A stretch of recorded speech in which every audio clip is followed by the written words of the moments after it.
歡迎收聽今年晨鐘課，每天都是新的起點。今日係10月1號，題目係起名。經文係箴言22章1節，美名勝於大財，恩寵強如金銀。名字遠比我哋想象中更有意義。大爾卡內基認為，對一個人嚟講，自己嘅名字係所有話語中最動聽、最重要嘅聲音。但事實上，有人中意自己嘅名字，有人卻好厭惡，甚至想改名。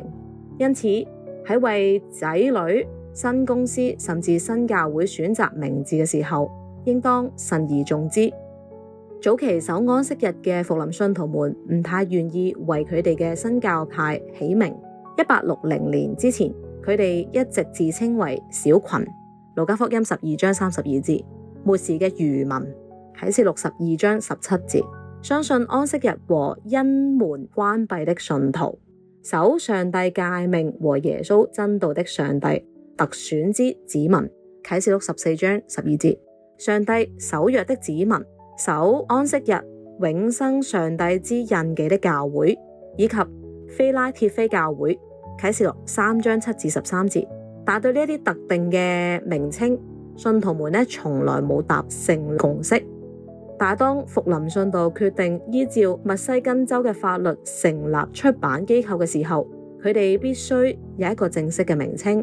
1860年10月1日喺密西根州戰溪舉行嘅總會會議上面，同與會圍繞住上帝的教會和基督復臨安息日會兩個名稱展開討論。